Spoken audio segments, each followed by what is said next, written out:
What's going on, everybody? Welcome back to Comic Books NYC. You're watching Gotham City Chronicles. This is, episode 17.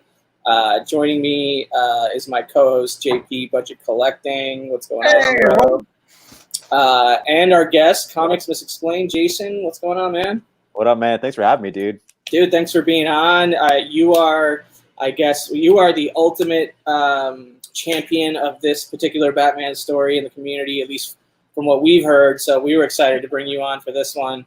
Dude, thank you so much. We shouldn't have waited this long to do this one, frankly, because I think this one, for me anyway, has skyrocketed into my top something. Well, we'll see where it is by the end of this discussion. But yeah, man. When you guys started doing this from episode 1, I was like, "Yo, you guys are to cover the cult, and when you do, please call me." That's right. Yeah. And honestly, I'd never even heard of this story. I didn't know anything about this before you brought it to our attention, and then it became this weird thing where it was it's almost impossible to track down a trade. Yeah. The trades are out of print and super expensive. Yeah. And dude, so I finally just broke down and bought the 4 issues. So there's 4. These came out as a prestige 4-issue miniseries in 1988 or something like that. I think. Yeah, I think it's 88. Yeah. 89. Yeah. So book 1 is called Ordeal. Book 2 is called Capture. Book 3 is called Escape, and book 4 is called Combat. I believe this is the first year that they did these prestige format. I think Dark Knight Returns was, of course, the first one. Yeah. And then there's a couple more that were after that. It's funny because the only hardcover edition of this is a French version, which you can kind of see there. Oh yeah, I think you saw it. You posted that on Instagram. I did post on Instagram. Yeah. Sorry, it might be a little too bright, but yeah. So yeah, you can kind of see it. Check out the Instagram. No, it's one of those things where I have vaguely heard about this for years, and I never had a way of reading it. I didn't even realize it is actually now available on the DC Universe app. When DC Universe first launched, it was not available. But I think they've recently, expanded the library a little bit more. So now there's, some of these hidden gems that are definitely worth checking out. I mean, just the creative team alone, Jim Starlin, Berni, Wrightson, it's pretty impressive. It's surprising how under the radar this book is actually, though, for people. When you first brought it up, I had no idea who the creative team was. And then you said, either you told us or I found it and realized it was Jim Starlin and Berni Wrightson. I'm like, okay, with those two, how is this not a super popular story? And I think what it comes down to, for me, and this is just my expectation, is it came out right around the same time as The Dark Knight and Batman Year One and The Killing Joke, and I think it just kind of Death in the Family. Jim Starlin wrote Death in the Family shortly after. And Death in the Family, and I think it just got lost in the shuffle of all those late '80s Batman stories. Definitely has a lot of familiarity with a lot of the thematic elements of those others, especially with layouts and things like the news broadcaster. Broadcasting and stuff like that. Broadcast totally reminds me of the Dark Knight Returns, Year One, Frank Miller stuff. According to the checklist on one of the cards of the cult, it was Dark Knight was the first prestige format. They have a checklist, which you can look on Instagram as well. The next Batman title is Batman the Killing Joke, and then Batman the Cult. But you can totally see that influence from Frank Miller with all the talking heads on the TV. That's my biggest gripe, it's too much of that, But hey, I love that stuff. It was a hot new way of storytelling, it was a hot new way of storytelling. So of course they had to take advantage of that, So before that, I don't remember seeing talking heads in comics before Frank Miller. So happens the same year, you got to jump on it and try it yourself, But for me, looking back, it's there's too much of that, man. I don't want to get too far into it, but some of this Berni Wrightson art is my favorite Batman art of all time. There was so many times throughout the read through where I just had to stop and pause and be like, "Whoa! I've never seen that face on Batman before," and I never thought it would make that much sense, but it makes so much sense. Yeah. This has my favorite Batman art in any comic. It's so psychedelic and trippy, and Batman's on drugs the whole time. He uses guns. It checks all the boxes I like. Scott Snyder must have read this when he was a kid and then remembered it when he was writing Court of Owls. I was going to bring that up. Actually, this sort of I don't necessarily want to say completely like downgrades Court of Owls, but boy, Court of Owls is not actually that original. No, it rips off a lot of shit from this. There's a lot of beats that are in this that make it into Court of Owls. So it's kind of like, I always thought Court of Owls was like this really original Batman story, and I'm like, no, it's just a rebranded version of this. It was a mushroom trip that Scott Snyder had in college. When he read this. Yeah, and then he's like, oh, I get to write Batman now. Did you check out any of the original art for sale on eBay? Dude, I did a little bit. I didn't do it serious enough or spend enough time on it where I would, potentially put myself in a dangerous situation. I can only imagine. There's been some like occasions where I've wanted to buy some original art that pops up every now and then of the cult, and I've yet to pull the trigger. And there's one for sale right now of the kid that gets shot, the comic book draw artist. Was that the one you put in your Instagram post? Yeah. What's the asking price for I want to say like over 1,000 around there. Not bad. Berni Wrightson. Not bad. I mean, Berni Wrightson, yeah, but there's also a sketch model version as well instead of just the post-production or pre-production form. That's right, sharpened. Right. That's the one I featured, but there's a sketch version. Dude, if I get one of those pages where he's hanging up, he's being hung up by the freaking thing in the sewers, I want the one where he's in the sewer surrounded by bodies and says, "Welcome to hell, welcome to hell." Like that's my favorite part. Like those, or that splash page where like the totem becomes gigantic, or whatever. Yeah, it's sick. Oh my god, dude. All right, we're getting sidetracked. We're getting too far into this. I want to say hello to everybody in the chat before we skip that part. What's going on, guys? Unruly Simeon's in the house. Kachoon, good to see you, man. Scott Evans says the cult was messed up. Great mini. It is kind of messed up. It is kind of messed up. Unruly somehow never read this. Yeah, dude. A lot of people seem to have never read this before, but I never read this before. I'm just going to skip to the end of my review and say I highly recommend it. What's up, McD in the house? Good to see you, brother. Seawood. What's up, Carson? Good to see you. Big Lion Cat's here. What's going on, PLC? Good to see you, brother. Cameron D in the house. Splash Page. What's going on? Need Mo is here. What's up, Need Mo? I'm going to address McDee's question. Does this have Deacon Blackfire in it? I believe this is his introduction. Yep. This is the beginning of the Deacon Blackfire story. And, this is his introduction. This is not an Elseworlds. It's part of canon. So, Gore Vidal. What's up, Gore Vidal? Good to see you. See? Did you guys get a chance to check out that newish Detective Comics issue that I recommended? I haven't yet, but I saw the issue number. What was it? It's a one shot, something like that. Yeah, it's a late Detective Comics, and I think 988 is right, probably. Right. Raul, what's going on? I think that's it right now. But yeah, definitely, this is the Deacon Blackfire mini. Really, it's he's the main antagonist of this. Yeah. So, yes. I really want to read more Deacon Blackfire stories, except I've only read 2. This and then the newest one in Comics 988. And I haven't read that one. And there's a couple that happened in between, apparently. And I guess they said in that issue of Detective Comics that the Spectre pretty much evaporated him, from all existence. I was like, whoa, I got to read that story. But then he's somehow back, so it's like, this mysticism kind of thing. I don't know. No one really knows what he is. I love that. So. Yeah.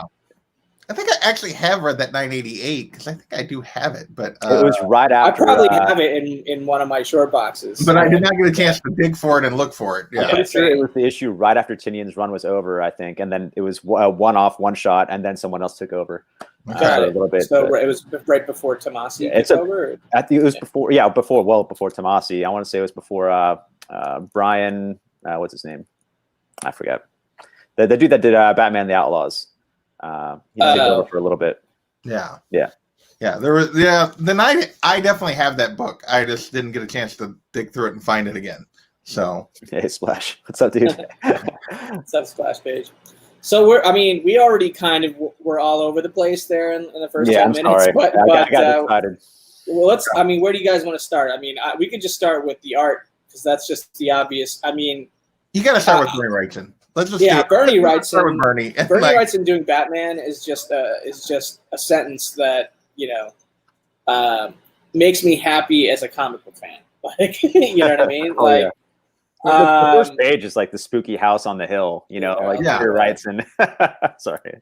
No, the first page is incredible, dude. Yeah, I mean it's you open this book up and it is. Yeah, I really want to hear you guys' first impressions of what you first saw when you first opened this book. Like, you know, I'm gonna have to take my issue out of the bag of boards. Yeah, I had to take all mine out. Well, like I will be like, even though knowing that I'll be perfectly honest, I avoided any like information about this before I read it. Like, you recommended it highly. I did not know this was the Deacon Blackfire. I've heard of Deacon Blackfire, but I'd never really read any of his stories. Did not know this was the story, and I tried to come into this cold as could be. And yeah, you open it up, and it's a friggin' horror. It's a Berni Wrightson horror comic from the first opening couple of pages, all the way up through before you realize that it's you realize pretty quickly it's kind of a dream sequence. Yeah. But that ends with Batman like chopping the Joker up with an axe. Yeah, that's the page. Like, I'll show that page too. Like, this 2-page combination right here just blew my mind, dude. Yeah. Like right away on page 7, you're like, oh, this escalated quickly. right. Like his dream basically comes to a climax of him murdering the Joker in cold blood. And then he wakes and like look at this movement, like in the facial expressions of Batman when he's essentially coming to and realizing he's in a dire situation, right? Yeah. But those 2 pages alone just kind of sets it off for me, man. I was just blown away once I got to that page. What I love about this series too is they have 2 cameos of Batman villains. You see the Joker here in the beginning during this dream sequence, and later on you see Two-Face during another psychedelic freak out. Yeah. It's only for a panel or 2.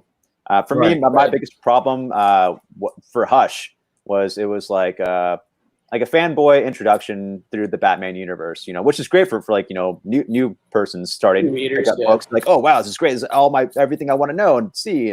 But for me, as like a reader that's been reading Batman for a while, I thought it was just overload. And then you have convenient plot points and things that felt like were thinly linked, as this, it was just way more natural. It was just like tasteful, like it was just you get a hint of it, like 1 or 2 panels, you're not flooded with it. And it has a reason that it exists.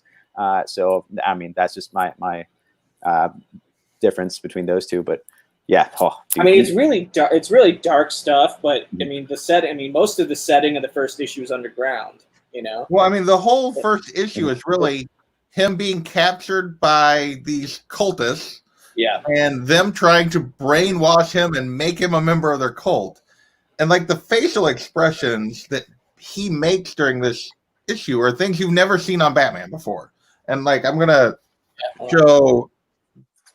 I mean, that's the next panel I would have shown. That's so good, man. Yeah, I mean, you just don't, and that's Berni Wrightson, but that's just you don't ever see Batman like that, like truly, like confused and frightened and awe and just.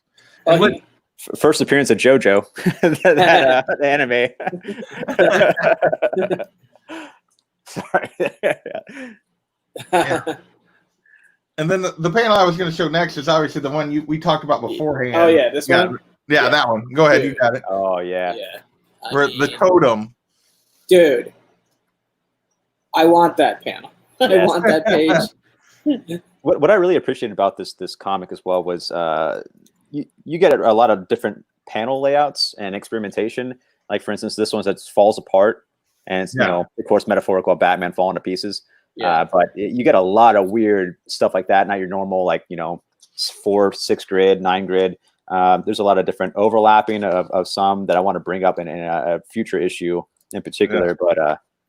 Yeah. But it's I like how the last page kind of mimics the first page, but it's the full Gotham City skyline or whatever. As opposed to just that house on the hill. Right. It's gorgeous. Yeah. I mean, look at that. It's just gorgeous. Dude. That poor prostitute that got cut up and her fingers and stuff chopped off. Yeah. Oh my god. Oh yeah. That was a brutal scene. Yeah. Is that a totem of evil in your basement, or you just happy to see?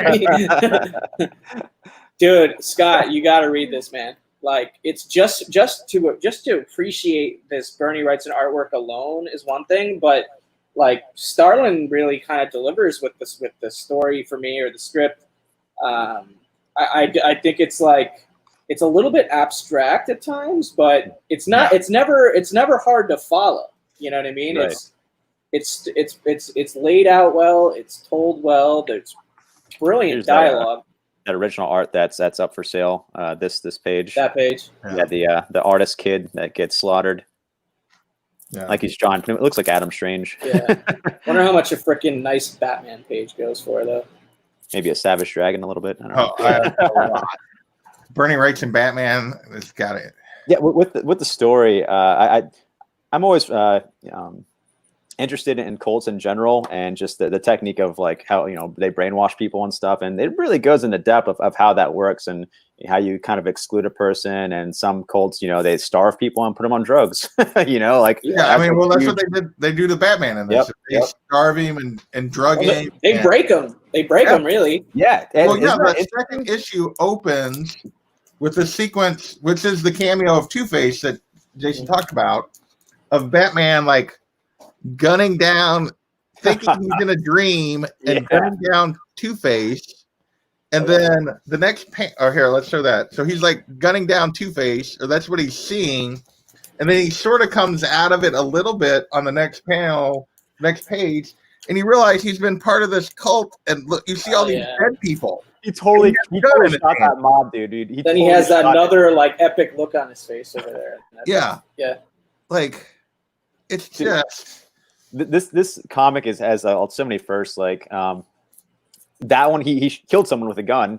He killed a mobster. He shot him, and he got broken. As well, like you mentioned before. People like to think, oh, Bane is the first one to break Batman. It's like, no, this happens. I love how he doesn't appear fully on the covers until the final issue, and the final issue is the one where he's like coming back to take him down. The cover he's holding the gun. I collect. And he's holding the gun. Yeah. Batman holding guns. I collect covers, so I was super stoked. This just hits all the check marks for me. Oh yeah, dude! It's impressive, honestly. All right, so should we dive a little bit deeper into the story? I don't know. Yeah. I guess we're on book 2 Do you now. want to show any more art before we dive into the story? I do. Let's show it as we go. What's up, Staples? Wrightson being experimental again with Batman, kind of changing and feeling weird. Yeah. Even this one too, where he's lonely. He's like wondering what's going on. You see that drift and stuff. I love how his head just kind of spirals. Well, while we're really focused on the art, before we move on to the story, and I realize it's going to be kind of a spoiler page because it does have the final showdown, but this was the page you talked about earlier. I love that one. The whole fight on this. That's in issue 4, right? Yeah. Yeah, that's issue 4. And the whole fight on this page. It's so good. Between he and Deacon Blackfire, it's just amazing. And yeah. Blackfire got its ass beat so hard. Oh yeah, he did. Like I'm not big on posters, but if I could, I would want that one as a poster.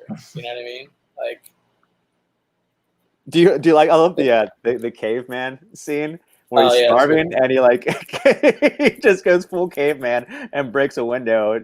He's like on the hunt like a predator, like a savage. Yeah. Is that in number 2? I think. Yeah. Yeah, number 2. Yeah. I mean, there's great panels throughout the whole thing. Oh yeah. Oh, how about this one where he's melting? Oh yeah. Yeah. That's pure Wrightson right there. I love that one. It's a 4-panel horror like depiction right there, just at the bottom of that page. I love that page. Well, there's so many pages like that. I just like. And this page, the page is at the end of issue 2 when Robin's coming to try to get him. And like that's my favorite. That is my favorite. Yeah. Like sequence on that one page, Robin finds him and he's got this light on him and he's looking around at all these dead bodies and Batman's there and he's like, "Welcome." Batman says, "Welcome to hell." And then the next page is this big splash with all these corpses. Yeah, it's so good.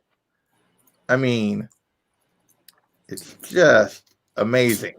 It's funny because during the time when I read this, I wanted to make my own comic book, and I was going to have the characters go on an adventure like through hell, like they all wake up in hell and they just kind of roam through there, and you see the kind of the background story through there. And so when I read that, I was like, That's exactly what I was gonna say, like in my comic, and it just hit me like at the right moment in time. And then as soon as I was gonna start like really working on it, Garth Ennis announced his Welcome to Hell book. I was like, oh no, Walk Through Hell was that one. Yeah. I was like, oh, that's what I was gonna call it. But yeah, so yeah, super cool. That's my favorite page, JP. Though, if I get any original art from this whole entire series, is those two, either the splash page or the previous Welcome to Hell panels. Yeah, I mean, I can't imagine that splash page is anything but crazy ridiculous. Yeah, yeah. I'm gonna be like Catwoman and steal it and say it belongs in a museum, like Indiana Jones. Hey Bear, hey Perry. Hey Bear, hey Perry Comics, what's going on? So, but yeah, I don't know. I'm very, very, very like attached to the artwork of this after the first read through, and I'm definitely going to be reading it a few more times. I have a feeling. What's up, Kenny in the house as well? Did you have a favorite book out of these four? Which one's my favorite book out of the four? That's tough, man. I like issue 4 a lot, despite the print error that I guess we consistently. Yeah. I mean, at least between my copy and JP's copy, yeah, there's a print error in issue 4. But issue 4 has like my favorite line of dialogue, which is, hold on. So, I mean, I don't know if issue 4 is my favorite from an art perspective. I think issue number 1 might be my favorite from an art perspective. But issue 1 and 2 are probably better art overall. Yeah, but issue 4 does have that crazy fight scene page that JP showed. But issue 4, like, I think you talked about it beforehand, like the dark. Also has this awesome splash with Batman holding the gun. Oh yeah, I saved that picture on my phone, dude. Dude, I mean, here, let me try to go bigger, but yeah, I mean, look, that's some Wrightson magic right there. Yeah. I would say the biggest weakness of issue 4 is it does have a bunch of these like news media explanation pages. Yeah, that was my biggest. There's a ton of those in issue 4. Well, this is my favorite. This is my favorite line of dialogue. I think in the whole book is on this page right here. Oh yeah, that's actually the page I was on. Yeah, so he's like, I've always claimed I became the Batman to avenge the death of my parents, to fight crime. That was a lie. I really did it to overcome the fear. I love that line. Yeah. So there are definitely just moments in this book that I will remember for the dialogue as well, like that one. So. And we should say that like if McDee's still in here, this is a Jason Todd Robin story. It's a Jason Todd story, yeah. Yeah, it's not a Tim Drake or Dick Grayson. This is actually a Jason Todd Robin story, which is shortly before Starlin had to kill him. Yeah, shortly before Starlin killed him off, but yeah. How about the like the interesting angle on him essentially eliminating crime by like he basically brainwashed the homeless, right, to be part of his, because it's like, it's kind of like a cult, right? Like the name of the story would tell you. It's like a cult. Yeah. So, but what the unintended consequences is it created like this kind of like class warfare thing in Gotham. I don't think it was unintended consequences. I mean, it was intended, by Deacon Blackfire for sure. Yeah, his whole goal was to like make it seem like he was the answer. Yeah, and then which kind of worked for a while. It did work until everyone realized that that he would kill off anybody that didn't instantly agree with him. Yeah, he had half of Gotham agree with him as well, Yeah. The citizens were like, well, yeah, he's just killing like the bad guys, so like the streets are safer, so I'm okay with them. And the cops were like, oh, you should probably not do that. So I don't know, man. I love this dynamic that Starlin talked about. It was a cool little thing, very topical. Definitely. Yo, backseat driver in the house. What's going on, brother? Anything else you guys want to specifically talk about story-wise? Like, well, I want to show some more, like, just Batman making faces you've never seen. Like, dude, I love these faces, though. Yeah, like he's paralyzed with fear at one point, and just, yeah. Story-wise, though, like, like I said, we talked about it briefly at the beginning, is there's a lot of beats here that are very much Court of Owls. Yeah, definitely. I mean, it's Batman trapped underground for most of the first 3 issues. He's basically trapped, drugged and hallucinating.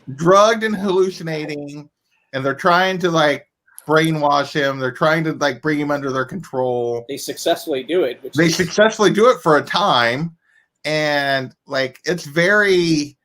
And then the whole plot of Deacon Blackfire is to try to split public opinion and then basically take out all the city leaders. He's like trying to kill all the city leaders. And then there's also the whole that would come about in No Man's Land later, and then also like the Dark Knight Returns movie or Dark Knight Rises movie where they blow up the bridges. Like he takes out the bridges to like isolate Gotham. Yep. Like all of this happens. That did remind me of the movie. I was like, yeah. All of this happens here, which I had no idea of. Like all these story beats that have been used again and again, like Batman, a lot of them come from this. And this was 33 years ago. Well before a lot of those other stories. Referenced. So yeah, I pretty much have no complaints about the story except for talking heads, too many, and then the monster truck part, which is cool. Seeing, I'm not saying that is that was weird. That was a little weird. It's a little weird. But the part that was not good about the monster truck was after all the cult homeless guys climb the truck, they like open it up, and then they're like, there's like a sewer hatch inside the car. That's like what? The truck is way up in the air. Yeah, you have to have a tube that goes down, which you could clearly see if you parked over one. So you don't see that picture to draw an name, but like, all right, whatever. # comic books. So you got to let that slide. But oh man, how about that part when the woman that was captive tries to run out towards Batman in the monster truck for like safety, and she just gets slaughtered, and he wants to go out there and save her, but he can't do anything about it because he'll get slaughtered. Yeah, that was all an issue. That was all issue 4, right? Yeah, issue 4. Like it sounds like she was dying for years or something like that. I was like, oh my god. I will say, like the only other like complaint I have, and it's a minor one, is I do feel like, so you go through issue 1, it's all him trapped underground and them trying to convert him, and they do. And then issue 2 is this whole thing of like him trying to fight the brainwashing and come out of it, and Robin trying to find him. And meanwhile, Deacon Blackfire's moving to control Gotham. And to me, issue 3 is the one that's probably my least favorite because I feel like it like the part where him and Robin are trying to escape from underground takes the entire issue. And that for me is my least favorite issue. I just feel like that section drags. I like when they catch him bathing in blood, catching Deacon Blackfire bathing in blood, and that was cool. And then they get caught, and then Batman's like, "Run!" He's just so scared. There's some good moments in it. But it's just, for me, it was just too long. It just Did you guys look up that song that Deacon Blackfire was whistling as he was bathing in blood? No, what was it? I forgot. They say what song it was. He said he heard whistling. Okay, so can someone explain to me who this Jake guy is? His buddy's number 2? Yeah, like his sidekick guy? I don't know where he found him. It seems like he's just another homeless dude, but he's like too smart to not be brainwashed. He knows that a totally new character and that had no connection to any previous? I believe so. Okay. Not that I know of. I don't know if him. I gotta believe it's a new character because I've never seen or heard this Jake character before. I never heard of this Jake character before. There you go. Here's the whistling, and then he says, "What is that?" He says, "An old Don Ho tune, Tiny Bubbles." And so, of course, I had to look it up like right away, and it's pretty good and catchy. But it's such a when that came up, I'm like, "Wow, Bruce, you're like such a music aficionado." Yeah, he's like, "What is that Shazam?" Yeah, an app. There he is bathing in blood, but that song, it's like from the 50s, and it's very. I really said must have been Concrete Blonde. Don Ho. Yeah, man, check it out if you get a chance. But and then also there goes Joker movie copying this news anchor getting shot on live TV. Yeah. Right. Yeah. I mean, there's a lot of things in here that they have used. I mean, like I said, I just can't stop gagaing over this page. I mean, the freaking, Yeah, that's great. It's just so good. It's it's ridiculously good, and it's clearly inspired a lot of stuff that's come since. I just can't believe that it doesn't have a bigger audience, and I never even heard of this until you mentioned it. I love it when Robin's getting swarmed and Batman's just terrified and he's just letting himself get captured, and Robin's like, "Batman, help!" And you see him kind of get more and more angry. He's finally snapping out of it and overcoming his fear, and then he just snaps and just like starts slaughtering everyone, and Robin's just shocked. He's like, "Oh my god!" It's definitely the most vulnerable-looking Batman I've ever seen depicted in a Batman book. Robin's just like in shock of what is happening all around him, and then he's just like shaking. Robin's like, "Wow." Yeah. So good. Everyone needs to read this. But I'm so happy you guys liked it. This is my favorite Batman book of all time, Batman story. So what is the I mean, I haven't really spent a ton of time thinking about this, but I think for me the cover winner is number 4 because it's Batman with a gun. Mm-hmm. But yeah, I mean the covers are, I'll be honest, the covers are not all that outstanding. I mean, yeah, they're not as impressive as the interior art. Right. Like, I mean, and we'll show them here because a lot of people maybe haven't seen them. The first one's just his hand and like the sewer, which spins the whole issue down in. Maybe Yo, that's what's up, Gomez? TMNT crossover with the sewer. The second one is weird, Right? to be the first one because he's like chained up, but it has to do with him being brainwashed and stuff. But yeah, like Bondage cover. the third one is he's about to like just about to deck this guy, which really they spend almost the whole third issue like as they're running, just taking out anybody that gets in their way, trying to get out of there. But yeah, I think the fourth one's easily the best cover. Yeah, I think it's the consensus is on the fourth one. Badass. And I'll be honest, and thinking about this, you guys were asking about favorite issue earlier. I almost lean toward issue 2 as being my favorite of this. I think so. Storyline 2 and 3 for me, but 2 in particular. 1 or 2 is probably my favorites of this. I don't feel like 3 takes too long to get him out of the sewer, and 4, the whole sequence with the truck is just kind of weird, and there's a little too much talking heads. Yeah. 1, as they're trying to break him, and then 2, as he's trying to come out of it, and then it ending with that whole scene where he's like, "I'm in hell." That's like, my favorite part, man. That number 2, I think, is definitely my favorite issue. I like 2 a lot. I'm probably more partial to 1 for some of the art pieces in 1. So I think the art is probably better in 1. Yeah. I think the art is. But I think 1 and 2 are so strong. Yeah. As back-to-back issues. 3 would be my weak issue of the bunch if I was forced to say that.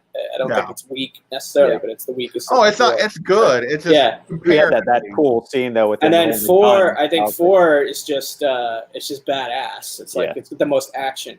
You know? Yeah, it really is. They're like Robin's shooting a turret with a monster truck. Yeah, it's weird. There's so much action in 4, like with the truck, and then coming back into Gotham, and then the fight with Deacon Blackfire and all this stuff, and then it's all intercut with these pages that are just a talking head, and it's so the transition between those is so jarring that it doesn't always work for me. But and I think, like you said, 3 we both thought was our weakest, and yet it has that cool sequence with them bathing in the blood, and it's it's. You guys got to check out that Don Ho Bubbles song. Yeah, the Don Ho Bubbles. just to hear what he's whistling and picture what Batman is imagining. Yeah, and it also has a sequence when they're getting overwhelmed, and Robin's like, "Batman, fight!" and he's like freaking out and not able to fight, and then goes nuts. Like, that's also in issue 3, and I'm saying it's my weakest issue. Yeah, and 3 has that picture of him holding a gun, I believe, looking like a badass. No, that's in 4. Is that 4? Okay. That's in 4. Like where he's standing over the guy with the rifle. Yeah, that's in 4. Yeah. Oh, but man, that scene in 2 where Robin is trying to find Batman and falls into the sewer, jumps in there, surrounded by rats like Indiana Jones in the Temple of Doom, and then he's wandering around the dark with the dead bodies. Like JP said, they welcome to hell. That is my favorite. I can't emphasize that enough. Cool. So it's just pure Wrightson, pure horror. It's great setup because you're wondering what Robin's feeling. Who could do a book like this today? You know what I mean? Like, it would be a good team that's what I'm trying to think about in my head. It's like if there was like an artist follow up to this, who would be the creative team? Like, it would be so difficult. I might pick Ed Piskor. Ed Piskor. He's doing a comic right now called Red Room, and it's extremely graphic, bloody, gory in detail, and like highly detailed. And I think he would hit all the Wrightson marks doing something like that. Yeah. As far as the psychedelic part, I'm sure he could probably hit that too. But as far as the grotesque nature, I think Ed Piskor would do a bang up job. It does get me curious to read that issue of Detective and whatever in stories there are in between with this villain. It's a great one shot. Yeah, because I've read so many stories with the standard rogues galleries. Yeah, I want more Deacon Blackfire after this. I would like more as well. I mean, like this is an excellent villain that, I feel like it's probably been completely underused. That you Definitely don't underutilized. Because I've never really read anything. I mean, I've heard of him, but I had never really read anything with him in it, and I'm not sure how often he's really even been used. It would be curious. I don't know. Look. Yeah, I definitely want to read all the Blackfire stories. Like I said before, all I know of this one, the newest one, and then that one with the Spectre. Sorry, my dogs are eating, making loud noises. No worries. No, you're good. You're good.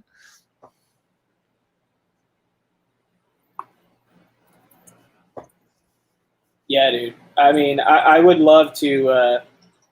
I would love to take a reread of this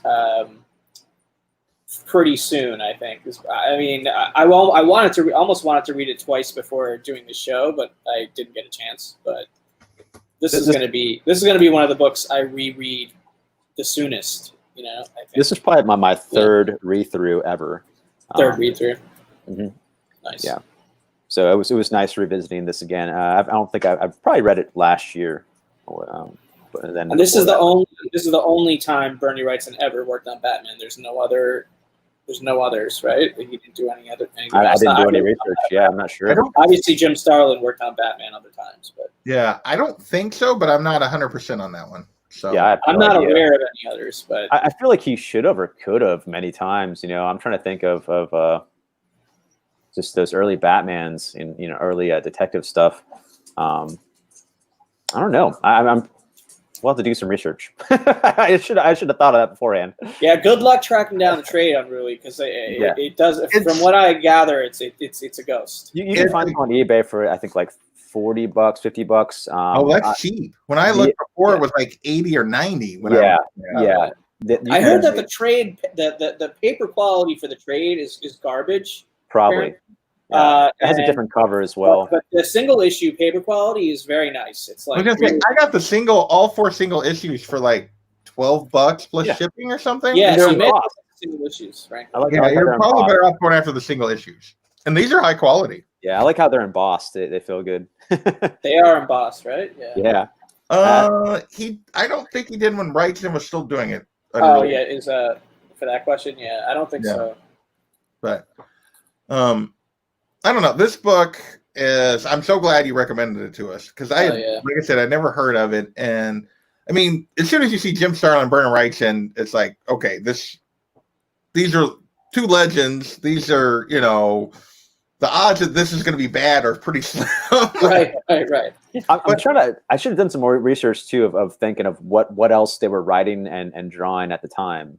The odds of it being bad were slim, but the odds of it being maybe disappointing were high because the names are so big and like the team up sounds so epic on paper that it could maybe skew your expectations going in, but it totally delivered and cleared the bar on any of my personal expectations. And I can comfortably say this is now my top 5.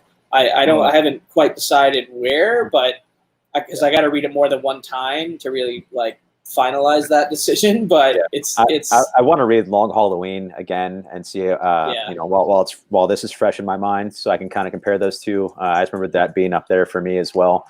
And are we going to get into our ranking here? I'd love to hear you guys' ranking of what you have on your top Batman stories. So we've been ranking generally just the ones we've read for the show. This is our 17th. This is our 17th book. you guys and I read kind of Boys gave up there on yet? trying to put them in exact order after like at this point. What'd you say, Jason? I've kind of put them into tiers, and my tier 1 right now is literally just Year One and Long Halloween are the ones we've read.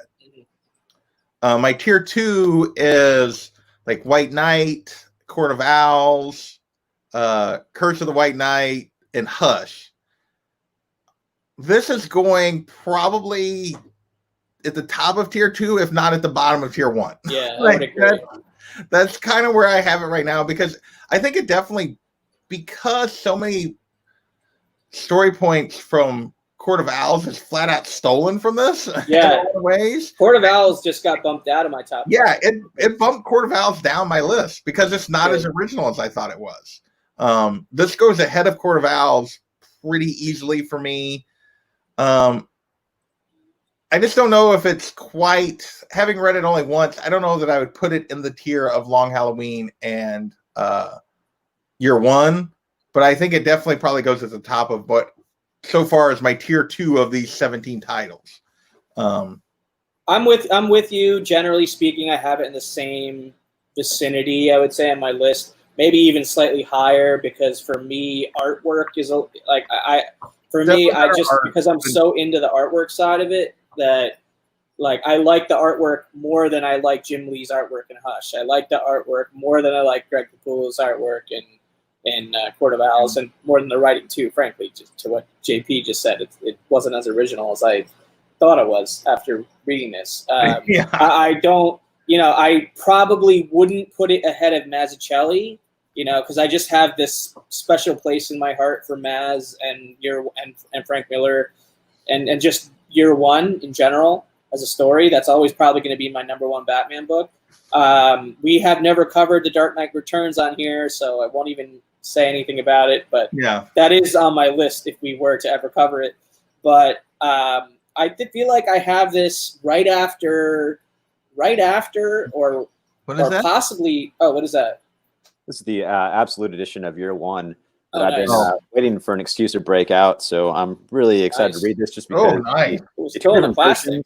Yeah. Oh, yeah, dude. Of course, it's a short story, but this absolute edition has 2 versions. It's like almost like the creation, the original. Is it like new coloring, or is it? Yeah, okay. It has both versions in here. Yeah. So it's really cool to see a side-by-side comparison. Plus all the extras at the end, the sketches and all that. Now I have something I have to buy. Yeah, I think I have this at my number 3 favorite right now. Like, of what we've done. Without having read it more than once. If I read it again, it might drop a notch. It may not increase a notch. I don't think it would go up on a reread, because on a reread I always scrutinize everything a lot more. But after one read and just the pure joy of the first read and the pure like mental head trip that it took me on with the artwork and the abstract nature of it, it's like in my top 3, which is really, really impressive after covering 17 stories. You can feel Batman. You felt like you were on drugs, like reading this. Seeing all the trips that Batman goes through. Yes. You felt that. It's amazing how that translated so well, like in your head as you read it. And this is your favorite, right, of all time? Yeah. I would say the artwork, the story. I'm just trying to think. In some ways, I think the artwork definitely elevates this over the story. But I think the combination for me is probably right now 3rd. And like I said, like Kavi, I need to read it again. Yeah. Come back to it, read it again, and see if I would really put it there, because I've only read it once. But I can't see it dropping very much. I don't know that it bumps past Long Halloween at any point, which is my number 2 of what we've read, just because I think that storyline's a little better than this one. Same. I think it's this is newer, though. I feel like the newer writers probably have I don't know. I feel like new writers, new anything, they kind of have more context for what's been done. It's hard to say like early stories are the best ones in general. Just writing was Long so Halloween just has like all the rogues, and it has it has that kind of like through line, that like that mysterious Sense of thread mystery. that you're trying to pick at and solve or whatever. Which Well, this doesn't really have that. It doesn't Right. feel like a detective story so much as it feels like it's just like an experience. You know, it's You're not right. really a detective story per se, but I would agree with that. but it makes it so unique. You know, it's unlike any other Batman book I've ever experienced. So. That's hard. You know, there's so many Batman books. Like, we could do 100 episodes of this show, and we will just have scratched the surface. You know I mean that's the goal, dude. You know, like when you guys started at Gotham Chronicles, dude, I was like, that's amazing. Like, I always want to try to read along, but I don't have the time to. But if in a perfect world, I would be reading along with every show. Oh, we appreciate it, dude. We don't expect anyone to do that besides our guests. You know. But it's cool, man. Like, I love talking about these books, man, because like, what's the next one on the list? I don't know, man. We haven't decided. We kind of looked, and we were sort of out of stories that we both had copies of. Yeah, exactly. I mean, I've been leaning heavily on the DC Universe app recently, honestly, and there's a lot of stuff in there. So, did you guys read Holy Terror yet? What? You read what? Did you read Holy Terror yet? It's an Elseworlds. I think it's the first Elseworlds Batman story. Holy Terror is pretty different. It's worth a read at least once. Okay. It's an experience as well. I wouldn't say it's like the best. I would say mid-range. I don't remember off the top of my head. I bought it during the same time I bought the Cult because it was in a prestige format, and I was like, oh, cool. Like, let me show. Oh, Elseworlds. Oh, then I was like, oh, it's the first one. Oh, cool. But it's worth a read at least once. I would say also we might want to consider doing Batman Damned at some point, because that was only 3 issues. It's a prestige book, and it came out recently, and that is obviously controversial for reasons, and Batman Damned is definitely up there for me. It's a good one. One of the best Batman stories of all time, just because. I'm sorry to go off the trail of the Cult. No. Let's talk. No, we're just talking in general. Yeah, it's just that story in general. It's so open ended that everyone kind of takes their own reasoning and things along with it. A lot of people, some people, of course, has the opposite effect on them, where they hate it. It's like Inception. Like, oh, was he in a dream or was he not? I mean, I think Arlene experienced the same kind of like polarized kind of reaction. I mean, we covered that one on this show, so I'm happy to cover Batman Damned at some point. Yeah, we'll do that at some point. So, I sold my issue 1, but that's. I think I have 3. I gave 1 away. But the trade is out, so I can. Yeah, I bought the hardcover for sure, so I wouldn't have to touch. I don't know if that's in the app or not yet. I gotta look. Yeah. That for me. There's so many good ones. Like Kavi and I sent each other. We each sent like 8 to 10 photos of trades and stuff that we have of Batman stories, and we had no overlap. Oh wow! Yeah, I really want to do Batman Year 100, Paul Pope. You do? I just haven't been able to track down a copy. Because that's another example of like a Batman book, unlike any other Batman book that you're going to read or experience. Yeah. With a what you call like a generational style artist, like a once in a generation style kind of artist. So. No, have you read that, Jason? Have you read? I haven't. No, I have not. It's a good one, and I love Paul Pope. So yeah. That sounds. I just need to find a copy of it. I just haven't been able to track down a copy. Like, I'm just gonna have to go secondary market, eBay or something to try to find a copy. I think because I cannot find one. He did a drawing recently for a charity auction of his version of the Batman character design or whatever. To raise money, I think, for the NAACP or something like that, and it went for like $17,500 or something crazy like that. I have a list here, like not even a published. Oh, did we lose Kavi? I think he's coming back. Oh, there he is. Maybe. Kavi. Okay, well, some of the ones we had on, I had on my back. You're back, yeah. You're back. Cool. I don't know what happened. It's the internet. Who knows? My dogs ruined everything. They were driving me crazy trying to go outside. Yeah, Son of the Demon.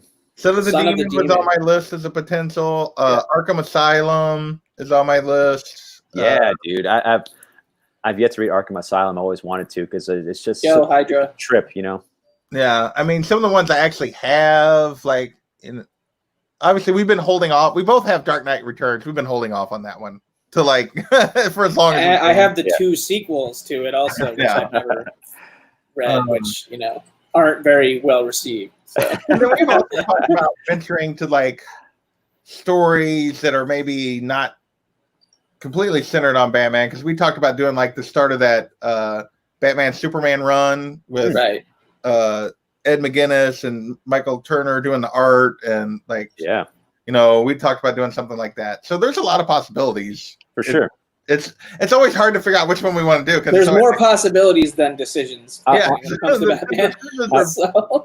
Comixology has some great sales where I bought I think all the Batman Elseworld stories. I think there might be 2 volumes of those on Comixology, and I got them for like $5 each because they're always on sale. And so I've yet to dive in to those, but I'm really excited about that. So those are fun. Orbital's Arkham Asylum is a masterpiece. Once you read it, you want to see Batman and Joker the same way again. Yeah. Splash page, later splash page. Thank you for being Mr. White. Appreciate you. Well, cool, man. I mean, I think the takeaway here is that we all love this Batman book, and that really it's been under the radar for too long, and we hope that changes. So, I like anyone who watches this and is a Batman fan should read this. Yes, that's my takeaway. It's Berni Wrightson, it's Jim Starlin, and it lives up to Berni Wrightson and Jim Starlin. Even if you're not a Batman fan, I mean, if you're not a huge Batman fan, this is a very different. It is sort of a different take on Batman. It very much humanizes him. Yeah. Like he's not the unstoppable force. Super vulnerable. Yeah, he is super vulnerable in this. He's broken. They broke the bat. They did, and before Bane, before the Court of Owls messed with his head, any of that kind of stuff. This was all beforehand, and it's a really good story that I cannot believe I did not read until just now. Yeah, it's Gore Vidal says it's psychologically disturbing work. It is sort of, or is he talking about? Oh, he's talking about Arkham Asylum, but so is this. Frankly, yeah. I know Arkham Asylum is supposed to be super, super trippy, and the art is very like psychedelic and interpretive. I would say more on the level of like maybe Sienkiewicz, kind of stuff, like really abstract, weird stuff. So I'm really excited to read that. Too. Yeah, but man, Wrightson, man, if you're a favorite of pre-code horror stuff, he delivers. Yeah. It stuns me because like I've looked at over the years and us doing the show, particularly in the last year or so, I've looked at a lot of like greatest Batman stories lists, and this almost never comes up. I know, it's weird. Where like there's so many things that are on those lists that we have read that do not touch this thing. Yeah. Like, I've heard a lot of people like I heard a lot of hype for like Gotham by Gaslight, and I was like, oh, this is gonna be great. I did not get away. That one that much. Yeah, I didn't enjoy that one that much. This thing is like light years better, and nobody talks about it. I think Gotham by Gaslight is the first Elseworlds. I'm sorry, I said it was Holy Terror. That one was not. I was confusing them, but yeah, I agree. It's very underrated. I just like how far outside the lines that this one went, but but that it still was it still was canon. Yeah, it wasn't Elseworlds. It wasn't Elseworlds. That's what makes it cool. Absolutely, it's super interesting. I think it's such a cool little neat story that is definitely underrated, and more people should check it out. I mean, I guess it's due to it not being re-released. You got to track down these 4 issues. It's kind of hard to find the trade. Some reason I don't know why they haven't done that. I mean, I would really love an absolute edition. Just throw it out there again. If you have a subscription to DC Universe streaming service, all 4 issues are available there, and so you can just read it on your iPad. It looks great on there. Yeah. My dream is for them to make like an absolute edition of the Colts. Like I would buy a hardcover in a second, dude. Yeah, we got a hardcover with this. I want it as big, the pages as big as possible. Yeah, dude. Yeah, exactly. Make an artist edition. Yeah. Dude, totally, man. I would love that. That would be awesome. With the extra sketches and with Bernie's like process in the back, man. That's what I want. Someday. All right. Well, dude, thanks for being on the show. You guys have anything you guys want to promote or anything or plug? Monday, I got the indie show will be back. We're doing volumes 2 and 3 of Fables. And then I do my. Still need to read volume 3. I've read volume and then 2. we got. I do my regular Saturday thing, and then we'll be playing D&D. Jason and I will be playing D&D again Sunday, hopefully. Right. Yeah, we're doing it Sunday. We took a week off, which was kind of nice. It was nice. Yeah, we did it. I think it worked out good. And yeah, hardcover, please, Scott. That is, I would love a hardcover of this. Yeah, I want to read it again, but I don't want to open these again, really. Yeah, right. same. I already got my greasy fingerprints on the back cover of like 2 of them. So. Yeah, shine it off. Yeah. I guess catch me on the Wednesday show on Comic Core with Whitewell Comics, John's Comics with Kids, and Bear Islands. So we just it's like Wednesday Night Live. We just goof off and hang out live, and we apologize for being live. You do have your own channel, but you haven't really been active on it. I did include a link below to your channel, so if anybody wants to sub you up, it is there. You do have videos on there. I do. I have almost not posted in almost a year, and that's because I made a channel to talk about comic books, but then I joined the Comic Core and also another channel called Comic Cast SMB Network, where we talk about and review comic books. So I had my fill where I could, talk about comic books. I didn't need to do it on my channel anymore because I had people to talk about comic books with. That was the whole goal. Yeah, I don't think I even knew another channel. I'm gonna have to check that out. Yeah, what's the name of that channel? Well, we just stopped. We had our last show 2 weeks ago. So that is unfortunate, but Well, I can go check out repeats. If I might join Modern Men. I don't know, but I might, even more so, I might bring my own channel back just because I'm reading a lot more outside of Marvel and DC, a lot more independent. Besides even like Image and Boom, I'm reliving a lot of classics and forgotten heroes. Of course, the classics of EC stuff, but even modern age. Like Toth and a bunch of other artists that went under people's radar for some reason. So I'm really branching out. And like I said, a lot of people are arguing about, what's going to happen with comic books, Marvel and DC and Diamond, and it's going to be the end of comic books. And I just want to reassure people that comic books are going nowhere. You will always have comic books. It is a storytelling format. It's like bands. It's like art. You're always going to have people who put them out. So don't be afraid. Comic books are will be there. I'd be afraid of stores going away. That's the only thing. So, but that's what back issues are for. So support your store. And once again, dude, guys, thanks for having me. I'm so happy. Thanks for joining us. Thanks for turning us on to this. Definitely well said and well recommended. And thanks for being on the show. Speaking of Batman, I have a video I dropped yesterday where I unboxed a book that includes the first ever mention of Batman. Oh, wow. Detective Comics 26. So if you missed that, go check that out from yesterday. It's pretty sweet. I'm mind blown that I have that book in the collection. Amazing. I'm really happy about it. So that was really cool to drop that yesterday. And then I have my 800 subscriber contest is currently live. All you have to do is go to the video and leave a comment, and you're entered. And I'm giving away 3 prize packs. All include slabs and cool stuff. It's in the contest video. And then maybe tomorrow I might roll out some other video or giveaway or unbox it. I'm not really sure. I don't really have a set schedule, but I'll be off for like the next week. Beyond that, not probably going to be very active, but I'll probably be back more regularly in July from there. So I'm going to take a little bit of a break from the video making and whatnot. But that's it pretty much. So thanks everybody for joining us. What's up, Thunderhouse Design here, sneaking in here at the end. Good to see you, brother. But don't worry about it. You can catch the rewind whenever. Well, I don't think I haven't linked it into my playlist yet for this because it's on your channel. I normally do that after we do it. Yeah. Yeah. I have a playlist on my channel as well that includes all the episodes on my channel and your channel, and Yeah. Well, I have all of them, but I didn't get this one. Reverse chronological order. I normally put it in there. I didn't get it done this time. No worries. All right, guys. Thank you so much. Thanks everybody for joining us. We'll catch you on the next episode of Gotham City Chronicles, where we're going to be reading Who the Hell Knows. So, yeah. Batman.